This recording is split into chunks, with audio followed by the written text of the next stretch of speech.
karagkarag, welcome back to my vlog. Isang magandang umaga sa inyong lahat mula dito sa Lasak City. At ito na nga mga karagkarag, ang mga latest iskandalo, intriga galore na pinagchichismisan ng mga active na mga chismoso at mga chismosa sa social media, na kung saan kita nyo naman sa ating minupusal fashion distraction. Look, nako, distraction na distraction talaga ang mga chismisan, dahil naloka at nawindang ako mga karag-karag sa latest pasabog na nakawan na conspiracy na kapikak.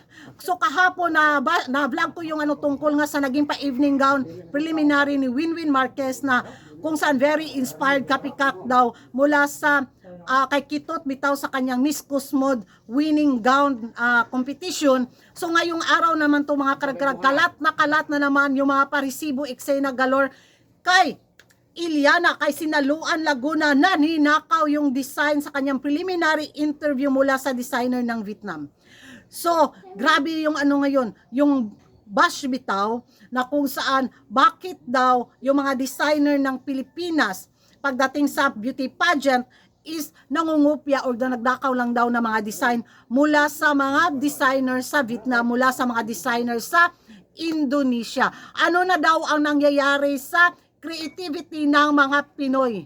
Walay na daw, panis na. Kaya wala na daw maisip kundi mangopya at manguha at magnakaw daw ng mga disenyo mula sa iba't ibang bansa, at i-claim daw ng mga Pinoy na designer na sa kanila galing yung mga pa-design, which is may mga paresibo na hindi Pilipinas ang nakauna, gaya ng naging pa-outfit ni Iliana sa preliminary interview na nag-react ang Vietnamese fashion designer mga karag-karag. Ayun, sunog.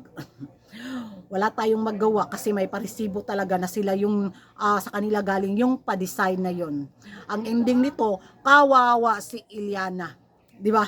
Siya yung nabash, na hindi man lang daw nag-research si Iliana kung saan galing yung mga pa-design na susuotin niya. Sa katalinuhan daw ni Iliana na very perfectionist, sana man lang daw inisa-isa ni Iliana na, oy, baka magka-problema tayo nito kung ito yung susuotin ko.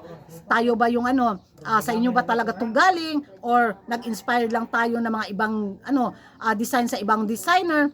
Baka kontrobersiya eksena galore. So which is tama naman sila. Pero para sa akin mga karag-karag, wag naman sanang iba si Iliana, dahil hindi naman niya kasalanan. Siguro sa sobrang kabisihan ng tao, hindi niya na-check yung mga, ay, kaninong design to, di ba? So kasalanan ng stylist ni Iliana. Dahil siya yung in charge bitaw na eto yung gagamitin mo. So sana binigyan nila ng credit yung designer ng pa-outfit na to ni Iliana, kung saan nila nakuha yung idea ng design na to, di ba? So sana nagpaalam sila via private message nila na, oy, pasensya na, nagamit namin yung pa-design mo, di ba? So kaysa naman ganito yung kontrobersiya tapos lumalaban ka sa kompetisyon, di ba?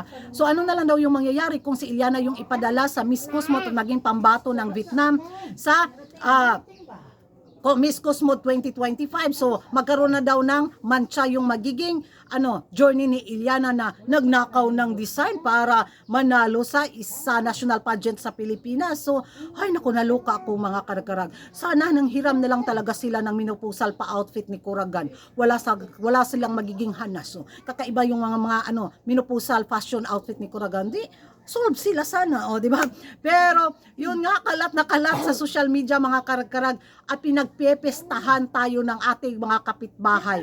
Sabi nila, poor Philippines. Poor! Grabe sila maka-poor. Di sila na yung mayaman. Para namang hindi sila nagnakaw din ng mga disenyo mula sa Pilipinas na mga idea din. Kapikak naman sila. Parang lang din sila. Kunyari biktima sila, di ba? Dahil yun nga, may paresibo eksena galore sila. How about naman yung mga ibang paggaw mula sa mga Filipino designer na kinopya din nila? Oy, patas-patas lang ang laban. Huwag kayong magmalinis. Puri gaba galore sila mga karag-karag. Pero sana maging lesson learned ito mga karag-karag sa iba mga Filipino fashion designer, di ba? Na kung may dapat i-credit sa design na kung saan mo na inspired, sana ipaalam, di ba? Kaysa ayun nga, feeling tayo na, ay, ayun, nabastulo yung kandidata natin. Ewan ko sa inyo mga karagkarag kung ano yung magiging reaksyon ninyo tungkol nga dito na pumutok ang mga butchi talaga mula sa Indonesia, mula sa Vietnam, itong nakawan at inspiracy na mga disenyo mula sa mga stylist na nilalaban ng mga kandidata sa Miss Universe Philippines 2025. Mag-ingay tayo sa comment section at kung hindi ka pa nakapag-subscribe sa YouTube channel ko, don't forget to like and subscribe ko Ragan Karag, ang babae lagi nagkarag-karag, and hit the notification bell para updated kayo sa mga latest iksina galore sa mundo ng beauty pageant. And thank you for watching. Bye-bye.